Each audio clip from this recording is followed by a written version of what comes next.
열왕기하 9장 17절에서 20절까지 말씀, 성경으로 보실 분들은 구약성경 576쪽의 말씀입니다. 제가 17절에서 20절까지 말씀 봉독해 올리겠습니다. 이스라엘 망대에 파수꾼 하나가 서 있더니 예후의 무리가 오는 것을 보고 이르되 내가 한 무리를 보나이다 하니 요람이 이르되 한 사람을 말에 태워 보내어 맞이하여 평안하냐 묻게 하라 하는지라. 한 사람이 말을 타고 가서 만나 이르되 왕의 말씀이 평안하냐 하시더이다. 하매 예후가 이르되 평안이 내게 상관이 있느냐 내 뒤로 물러나라 하니라. 파수꾼이 전하여 이르되 사자가 그들에게 갔으나 돌아오지 아니하나이다 하는지라. 다시 한 사람을 말에 태워 보내었더니 그들에게 가서 이르되 왕의 말씀이 평안하냐 하시더이다. 하매 예후가 이르되 평안이 내게 상관이 있느냐 내 뒤를 따르라 하더라.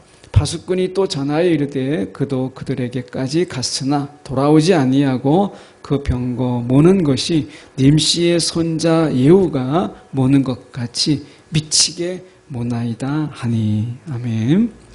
이 말씀 가지고 평안은 나와 상관이 있는가? 라는 제목으로 함께 말씀을 나누기를 원합니다. 교역자 휴가 때 저도 이렇게 반은 이렇게 한 휴가를 보내고 반은 이렇게 기도원에 올라가서 기도의 시간을 가졌습니다. 한번 이렇게 이제 하루는 그 기도원은 다 무료인데 식사는 자기가 사서 먹어야 돼요. 그래서 근처에 식당에 가서 밥을 사 먹는 그런 기도원이에요. 아무 때나 가도 목회자는 무료예요. 그러니까 다 무료면 좋은데 목회자만 무료예요. 그래서 이제 그 기도원에 갔는데 하루는 이제 저녁 무렵에 이제 컵라면을 이제 거기에 뜨거운 물 나오는 데가 있어서 컵라면을 먹고 이제 치우고 그리고 나서 이제 저녁 기도를 딱 하려고 자세를 취하고 있는데 침대가 있고 방바닥이 있는데 방바닥에 앉아서 이제 기도를 하는데 침대에 그 구조가 어떻게 되어 있냐면 방이 8개예요. 목사님이 8분이 동시에 들어올 수 있는 구조고 그 안에가 넓어서 잠을 그냥 다 자면 40명이 수용할 수 있는 그런 넓은 공간입니다.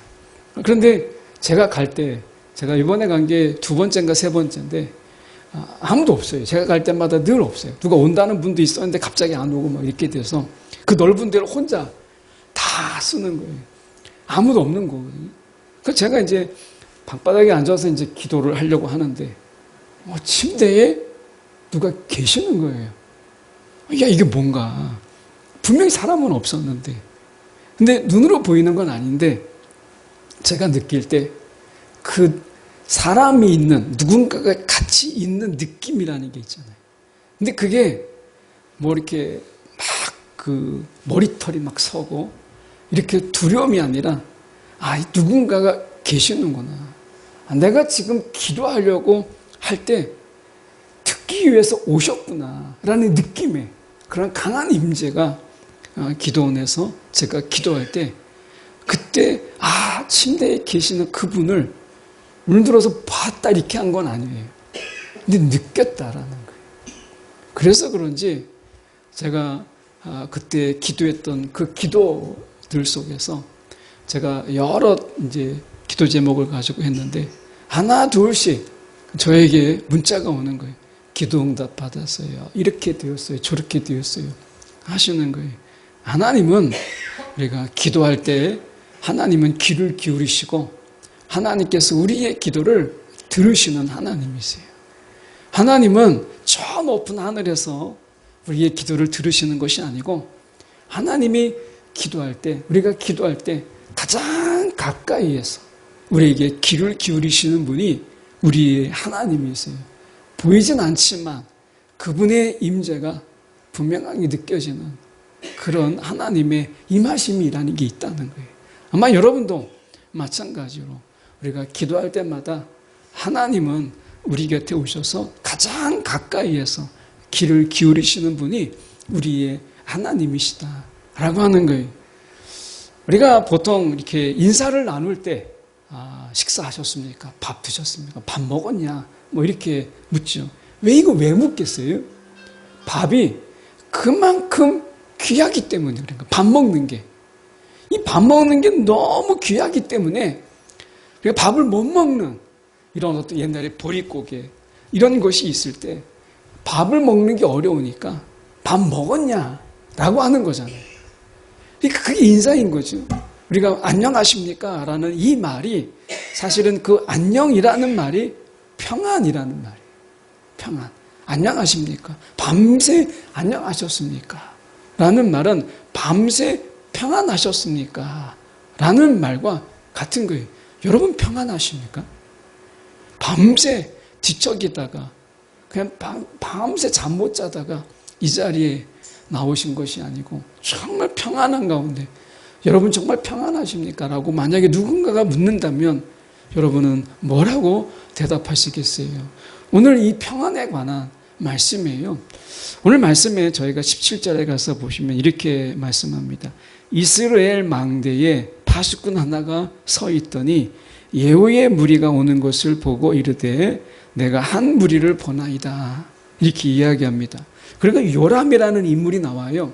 이 요람은 아합의 자손이요 이스라엘의 왕입니다. 그러니까 아합이라고 하는 아합과 이세벨은 우리가 굉장히 이스라엘에게 있어서 아합 이후에 급속도로 이스라엘은 멸망의 길을 가요. 그 고점이 누구냐면 아합이에요. 그만큼 아합과 이세벨은 이스라엘을 영적 쇠퇴로 이끈, 어떻게 보면 바알과 아세라를 섬기고 많은 우상들을 섬길 뿐만 아니라 온갖 폭정과 그리고 포악한 이러한 정치를 통해서 자신의 욕심을 채운 그런 아주 악한 왕입니다. 이 하나님을 두려워하지 않는 왕이 이 아합이에요. 이 아합 왕의 아들이 요람이에요. 이 요람이 왕이 되었는데 이 요람이 지금 이 전쟁을 하고 있는 거예요. 길랏 라못이라고 하는 이곳에 전쟁을 하고 있어요. 아람 왕과 전쟁을 하고 있는 중에 부상을 입게 됐어요. 그래서 자기가 이제 좀 후방에 와서 치료를 받으려고 이스르엘이라고 하는 장소에 와서 머물러 있는 그런 상황에 놓여 있는 거예요. 우리가 세상을 이렇게 살아가면서 우리가 보면 영적 전쟁터에 삶의 전쟁터에서 부상을 입고 이 요람처럼 우리가 뒤에 물러나서 치료를 받는 그런 순간이 있죠. 어떻게 보면 그 순간들을 가만히 생각해 보면 쉼이 없는 인생 속에서 하나님이 좀 쉬라고 그렇게 하시는 경우도 있어요. 어쩌면 기도하지 않는 순간에 기도의 시간을 주시기 위해서 하나님께서 삶의 전쟁터에서 때론 우리 가운데 원치 않는 부상을 입게 되는 것이죠. 이 평안이라는 이 말이 우리가 성경에서 잠깐 살펴보면 역대상 22장 9절의 말씀에 이렇게 말씀합니다. 그냥 말씀으로만 제가 읽으면 보라 한 아들이 내게서 나리니 그는 온순한 사람이라 내가 그로 주변 모든 대적에게서 평온을 얻게 하리라. 그의 이름을 솔로몬이라 하리니 이는 내가 그의 생전에 평안과 안일함을 이스라엘에게 줄 것입니다. 이렇게 되어 있습니다. 여기서 보면 이 평안이라는 말은 샬롬이라는 말이에요. 많이 들어보셨죠? 샬롬. 이스라엘에게서는 지금도 샬롬이라는 게 인사법이잖아요. 인사. 왜 이스라엘에서 샬롬이 인사법이겠어요? 그것이 지금도 전쟁이 있지만 이스라엘이라고 하는 것은 아랍 족속에 의해서 1억이잖아요. 1억에 둘러싸여 있는 520만의 나라예요. 1000만도 안 돼요. 520만 명의 그 이스라엘 민족이 1억을 둘러싸이는 아랍 족속과 대치하면서 살고 있는 게 이스라엘이에요. 늘 우리가 테러와 전쟁, 전투의 소식들이 끊이지 않잖아요. 그러니까 그 속에서 샬롬, 이 평안이라고 하는 것은 이스라엘에게 있어서 늘 인사예요. 평안하냐? 이게 인사잖아요. 그러니까 지금 이 역대상 22장 9절에서 말씀하시는 이 부분 속에서 샬롬이 어떤 단어들과 같이 쓰여져 있는가를 보면 하나님이 말씀하신 샬롬의 색깔, 그 샬롬의 의미를 우리가 우리나라 다 볼 수 있다라고 하는 거예요. 우리가 같이 쓰인 말들을 우리가 원어까지 같이 막 섞어가면서 이야기하는 거는 별로 이렇게 큰 의미가 없고, 우리가 같이 샬롬이라는 말들이 온순한 사람이라, 온순함. 이 온순하다라는 말과 같이 쓰였고요. 이 온순하다라는 말은 안식이라는 의미도 있어요. 그리고 휴식, 쉼 또는 평온, 안정 이런 단어들과 같이 쓰였어요. 샬롬이라는 건 뭐냐면 쉼이 있는 거예요. 마음에 쉼이 있는 거예요. 그게 샬롬이에요. 쉼이 없이만 바쁘게 살아가는 게 아니라 우리 가운데 쉼이 있는 인생. 여러분 마음에 쉼이 있으세요? 내가 몸은 쉬고 있지만 마음이 쉬지 못하는 경우도 얼마나 많아요. 마음이 여러분 쉼을 얻고 여러분이 휴식을 얻을 수 있으세요? 이게 샬롬이에요. 그리고 우리 안에 평온하고 안정이 있고, 그리고 마음이 온순한 거예요. 사람이 잠을 못 자게 잖아요. 그러면 잠을 좀 못 자면 사람이 굉장히 날카로워요. 사람이 잠 못 자면 사람이 굉장히 날카로워집니다. 그런데 온순하다라고 하는 것은 그만큼 쉼이 있고 안식이 있다라는 이야기예요. 그래서 우리가 이 샬롬이라는 말에 그런 의미가 뭐냐라고 얘기할 때, 샬롬이 구약에서 쓰인 용례 중에서 약 3분의 2가, 그러니까 샬롬이라는 말에 전체 쓰인 중에 3분의 2가 어떤 말이냐면 이런 의미가 있어요. 하나님의 임재가 임하는 그 결과로 말미암아 완전한 충족의 상태, 이것을 샬롬이라고 이야기해요. 하나님이 우리 가운데 임하시는 것만으로도 우리 안에 부족이 다 채워지는 상태, 이것을 샬롬이라고 해요. 하나님이 우리와 함께함으로 인해서 우리의 부족이 다 채워지는 거예요. 예수님께서 왜 임마누엘 예수로 오셨겠어요? 우리에게 부족한 거예요. 믿음이 부족하면 의심이 생기고요. 우리 가운데 이 쉼이 부족하면 우리 가운데 지침이 되는 거예요. 너무 피곤함이 되는 거예요. 여러분, 하나님이 우리 가운데 이 부족함을, 우리의 부족함을 채우시기 위해서 우리와 함께 하신 하나님의 임재는 우리의 부족을 채워서 완전케 하시는 거예요. 그게 예수님의 임마누엘이에요. 임마누엘 우리 가운데 오심으로 인해서 우리의 부족이 채워져요. 이것으로 인해서 우리 가운데 평안이 있게 되고 쉼이 있게 되고 안식이 있게 되는 거예요. 그래서 주님이 우리와 함께 하시는 거예요. 근데 우리가 생각할 때 주님이 나와 함께하고 있다라는 이 말은 우리가 알고 있잖아요. 근데 제가 기도원에서 그분의 임재를 실제로 경험한 것처럼 저도 늘 주님의 임재가 나와 함께 있다라는 것을 날마다 경험하는 건 아니에요. 그럼 여러분은 어떠세요? 우리가 정말 주님의 임재가 머릿속에서 우리와 함께 하셔 라고 하는 것과 그분의 임재가 경험되고 체험되는 것은 전혀 다른 이야기예요. 예. 그분이 침대에서 딱 앉아서 제가 기도할 때 귀를 기울이는 그 임재를 경험할 때 불을 다 끄고 기도했는데도 너무 마음이 편안하고 제 마음에 빛이 임하는 것처럼 그런 거예요. 기도의 자리가. 하나님의 임하심은 그 속에서 완전한 채움이 있고 우리의 부족을 완전히 채우시는 그 완전한 상태, 이 완전한 상태를 우리가 샬롬이라고 이야기하는 거예요. 성경에서 말씀해 보면 시편 85편 우리가 8절의 말씀에 이렇게 말씀합니다. 하나님께서 우리에게 이 평화를 약속하신 하나님이세요. 시편 85편 8절에 하나님 이렇게 말씀하십니다. 하나님은 자기 백성에게 샬롬을 말씀하신다. 하나님은 자기 백성에게 평안을 말씀하시는데 원어적으로 샬롬을 말씀하십니다. 하나님 우리 가운데 평안을 주시는 하나님이세요. 자, 그러면 다시 본문에 돌아가서 우리가 보시면 우리가 17절 하반절에 보면 이제 요람 왕이 이제 한 무리가 막 달려오니까 저들이 적인가 아니면 아군인가 어떤 소식을 가져오는가 궁금하니까 전령을 보내요. 그러면서 묻기를 뭐라고 묻냐면 평안하냐? 라고 묻으라는 거예요. 평안하냐? 이 평안하냐라는 것은 좋은 소식이냐? 기쁜 소식이냐?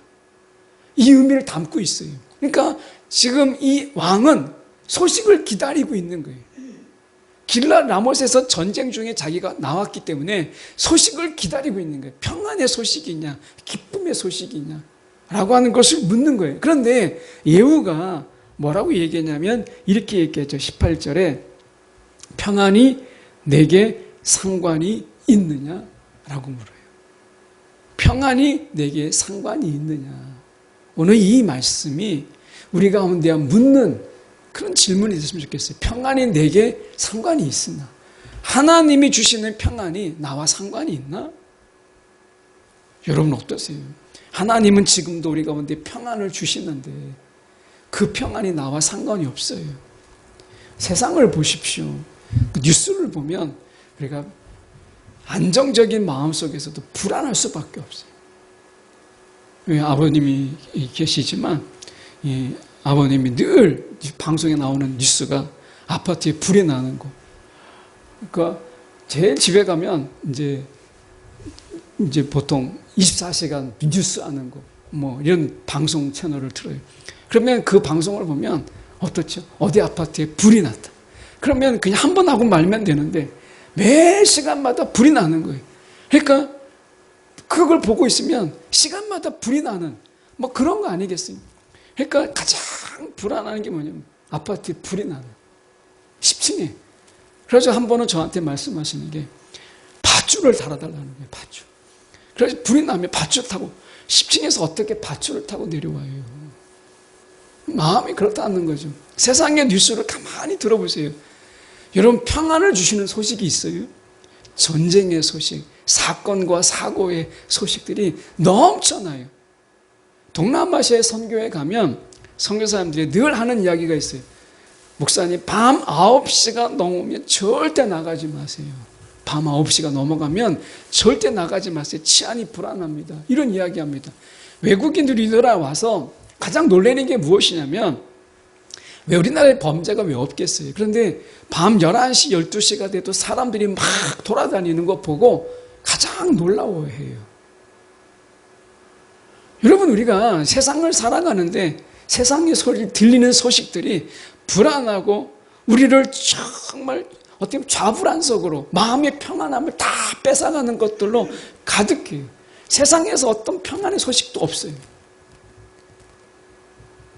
제가 밥 먹을 때 이제 식사할 때 보는 TV 프로그램은 산으로 들러가는 이런 경치, 그냥 나레이션 없어도 그냥 경치만 보여주고 하는 것, 그냥 소리 꺼도 그런 경치들을 보는 것.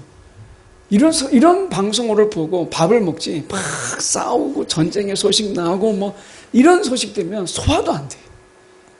이런 세상에 우리가 살고 있어요. 그런 가운데 말씀하죠. 평안하냐 라고 이야기할 때 과연 이 평안이 우리 가운데 무슨 상관이 있는가?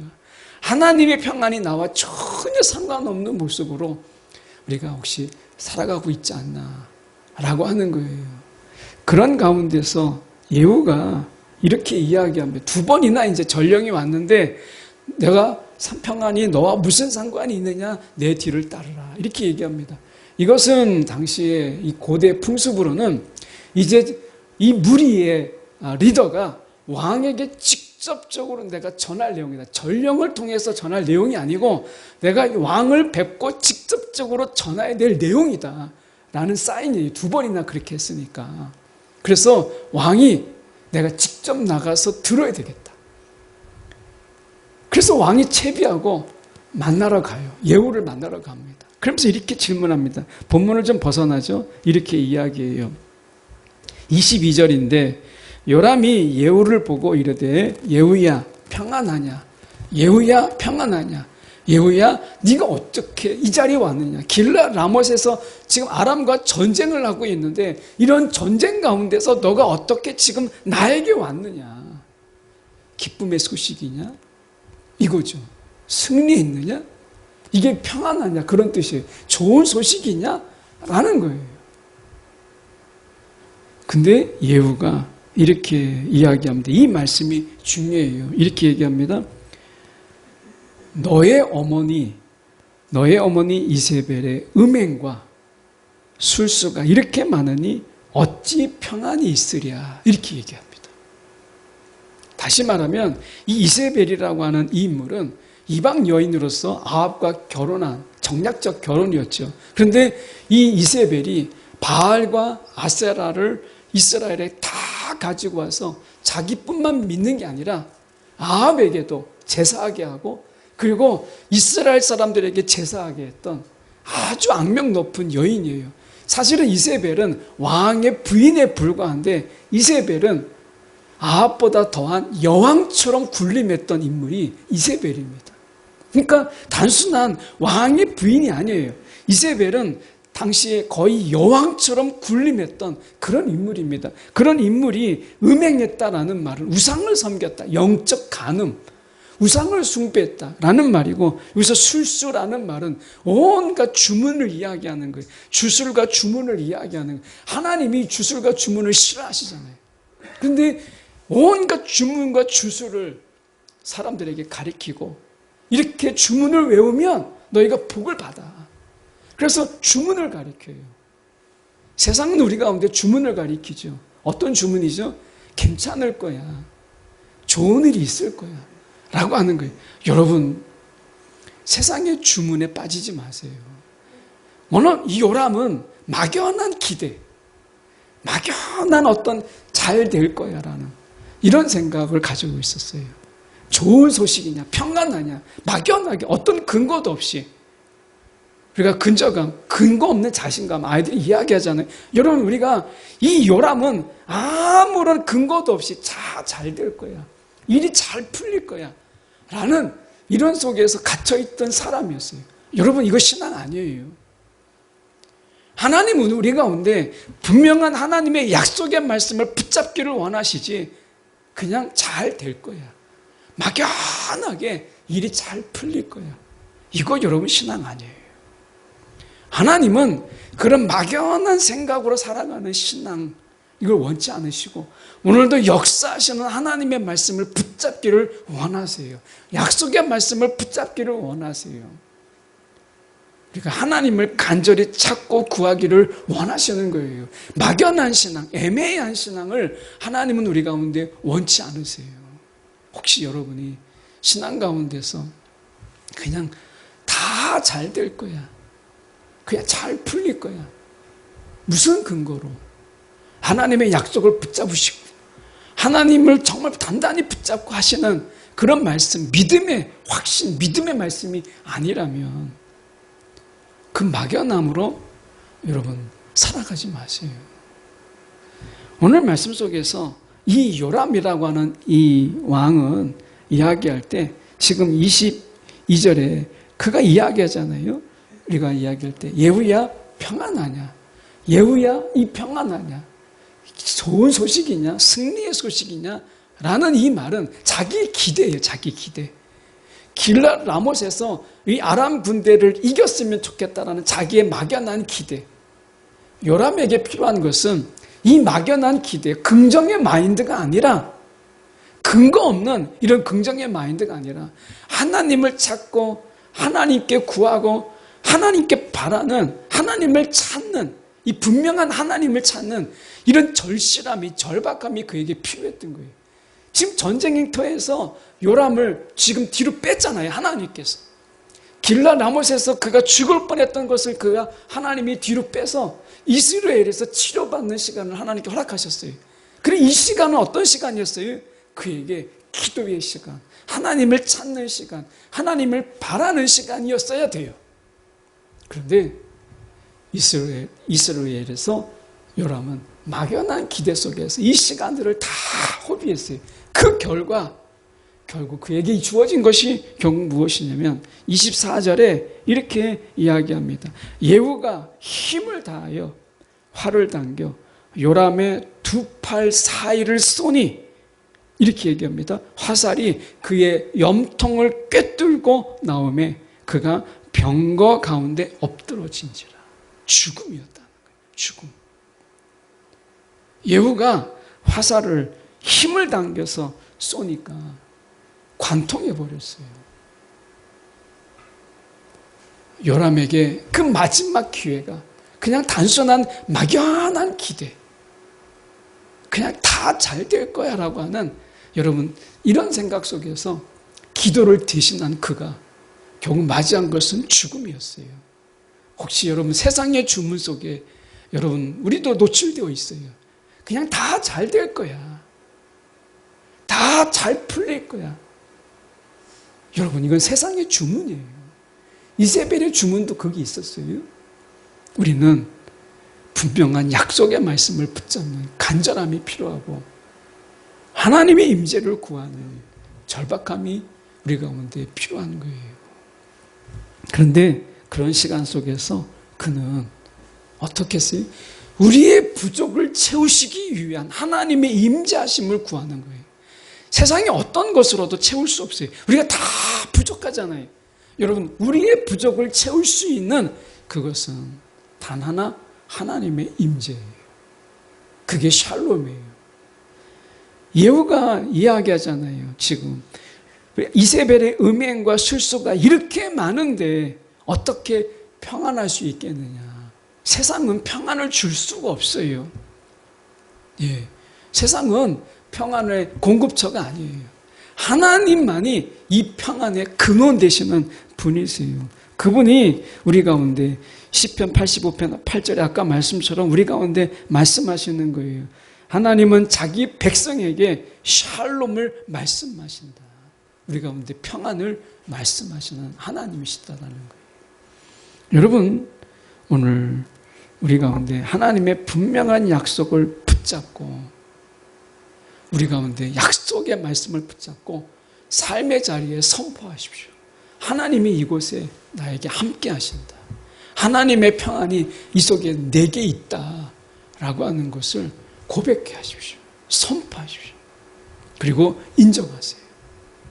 하나님이 그 속에서 역사함이 있어요. 오늘 우리에게 필요한 것은 이 시간에 우리 가운데 필요한 것은 하나님의 평안이 나와 상관이 있는 평안. 하나님의 주시는 그 평안이 나와 상관이 있는 평안이 될 때 여러분 우리의 신앙은 거기에서 진정한 평안을 누리는 거예요. 오늘 우리 가운데 묻잖아요. 오늘 평안이 너와 무슨 상관이 있느냐. 하나님의 이 평안이 나와 전혀 상관이 없는 그런 평안이라면 여러분 우리가 하나님의 평안이 내 삶에 하나님 상관이 있는 평안이 되도록 여러분 우리가 구하는 것이 필요한 거예요. 이 철도 이렇게를 보면 늘 평행하잖아요. 한 번도 만나지 않아요. 계속 계속 두 줄로 가는 거예요. 하나님과의 관계 속에서 일정한 거리 속에서 하나님은 여기 계시고 나는 여기 있는 이런 신앙이 계속된다고 해도 그분의 영향력이 내게 아무런 힘을 미치지 못할 때 여러분 그 신앙은 결국엔 평행선을 이루는 거예요. 십자가라고 하는 거잖아요. 십자가. 주님과 내가 교차되고 그 속에서 만남이 있는 게 십자가예요. 십자가가 역사가 있는 거지. 여러분 평행선에는 아무런 역사가 없어요. 주님과 내가 평행선을 계속해서 이룰 때는 어떤 역사도 일어나지 않아요. 십자가가 될 때 그분과 내가 그 속에서 만남이 있고 충돌이 있고 부딪힘이 있고 그럴 때 역사가 일어나는 거예요. 오늘 주님과 상관이 있으십니까? 주님과 상관이 있는 삶을 살아야죠. 어떤 아이가 길을 잃었어요. 그리고 이제 지나가던 경찰이 그 아이를 보호해요. 경찰들이 지키고 있고 그리고 경찰관들의 무기가 그를 안전하게 지키고 있어요. 그렇다고 했을 때 그 아이가 정말 안정을 얻을 수 있을까요? 마음이 편안할까요? 그렇지 않아요. 경찰이 지키고 있고 경찰서에 있을지라도 아이는 불안해요. 아이에게 필요한 것은 엄마의 품이에요. 엄마의 품 안에만 있다면 그것이 세상 가운데 있을지라도 아이에게서는 문제가 되지 않아요. 오늘 우리 가운데 이 평안이라고 하는 것은 바로 그런 거예요. 어떤 장소냐가 아니라 누구와 함께 있느냐가 중요한 거예요. 우리는 누구냐보다 아주 시설이 잘 갖춰져 있는 것을 자꾸 찾아요. 안전한 장소. 그런데 그 안전한 장소가 우리에게 진정한 평안을 주지 못해요. 결국에는 누구와 함께 있느냐라고 하는 것이 우리에게 평안을 주는 거예요. 여러분, 우리가 하나님의 이 임재, 오늘 그 속에서 진정한 샬롬이 우리 가운데 있는 거예요. 방법은 어렵지 않아요. 여러분 집안에서 하나님의 임하심을 구하세요. 하나님, 이곳에 하나님이여 임하여 주옵소서. 하나님의 채우심으로 우리 가정의 부족한 부분을 채워지게 하여 주옵소서. 여러분 구하세요. 그러면 하나님이 임하시고, 제가 기도할 때처럼 여러분에게도 그 하나님의 임하심을 우리 가운데 경험하게 하고 느끼게 하고 알게 하세요. 하나님이 구하는 자에게 하나님은 그것을 알게 하시는 하나님이세요. 아, 이곳에 계시는구나. 혹은 보이게 하시고 하나님 느끼게 하시고 하세요. 아마 여러분도 기도하다가 그런 경험이 있을 거예요. 제가 여기서 기도할 때 얼마 전의 일이에요. 기도하는데 제가 혼자 분명히 기도하는데 등을 맞으시는 거예요. 너무 놀랍잖아요. 누가 분명히 아무도 없었는데, 문 열리는 소리도 안 났는데 기도 중에 하나님의 터치가 있은 거예요. 다른 말씀이 있었다는 거, 그런 거 아니에요. 어떤 특별한 하나님의 어떤 계시가 말씀이 있었던 것도 아니에요. 그런데 그냥 손 얹어주시는 그 하나의 모든 게 담기는 거예요. 하나님이 정말 이 시대 속에서 하나님은 하나님의 임재를 하나님이 사인으로 주시는구나. 그게 터치든 말씀이든 아니면 느끼게 하시든 하나님께서는 지금 이 시대 속에서 하나님의 임재를 우리 가운데 알게 하시고 경험하게 하시고 깨닫게 하시는 하나님이라는 것을 깨닫게 돼요. 여러분, 평안이 없는 이 시대 속에서, 불안과 초조 속에서, 불길한 예감 속에서 우리가 살아가잖아요. 이런 속에서 막연하게 다 잘 될 거야 라는 세상의 주문으로 살아가기에는 이 시대가 너무나 불안한 거예요. 여러분, 하나님이 주시는 평안으로 살아가세요. 세상의 주문으로 스스로 안위하면서 살아가지 말고 하나님이 주시는 그 평안 속에서, 하나님이 주시는 그 샬롬으로 여러분 살아가세요. 하나님의 샬롬은 어디서 와요? 하나님의 임재 속에서 오는 거예요. 하나님 임재 속에서. 여러분, 우리의 삶의 자리에, 우리의 가정에, 이 교회에 여러분 하나님의 임재를 구하세요. 그러면 하나님은 기뻐하시고 우리의 마음에 거하실 뿐만 아니라 우리의 가정과 우리가 머무는 어느 곳에든지 하나님이 함께 하세요. 좋은 시설, 그게 우리에게 평안을 주진 않아요. 어린아이에게 필요한 것은 엄마의 품이지, 좋은 어떤 보안장치가 잘 돼 있는 그런 경찰관들이, 그리고 무기를 갖춘 그런 경찰서가 아이에게 평안을 주지 못해요. 하나님은 하나님이 함께 하심으로 인해서 우리의 부족을 채우시는, 그것을 기뻐하시는 하나님이세요. 여러분, 부족이 무엇이에요?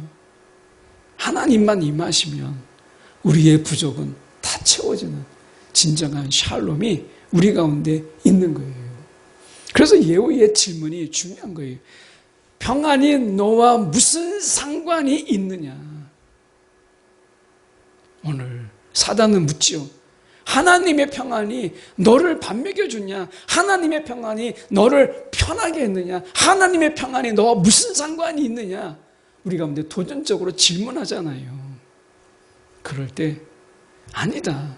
하나님의 평안이 나와 상관이 있다. 하나님의 평안이 내게 있다.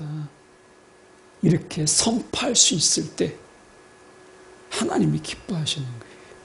여러분, 우리가 확신에 찬 그런 마음으로 하나님의 평안이 나와 상관이 있다. 하나님의 평안이 지금 이 가정 가운데 있다. 여러분, 선포하십시오. 믿음으로. 하나님이 그대로 믿음대로 역사하세요. 믿음대로 역사하세요. 믿음대로. 달라지는 게 없을지라도 하나님은 이미 그것으로 역사하시는 거예요.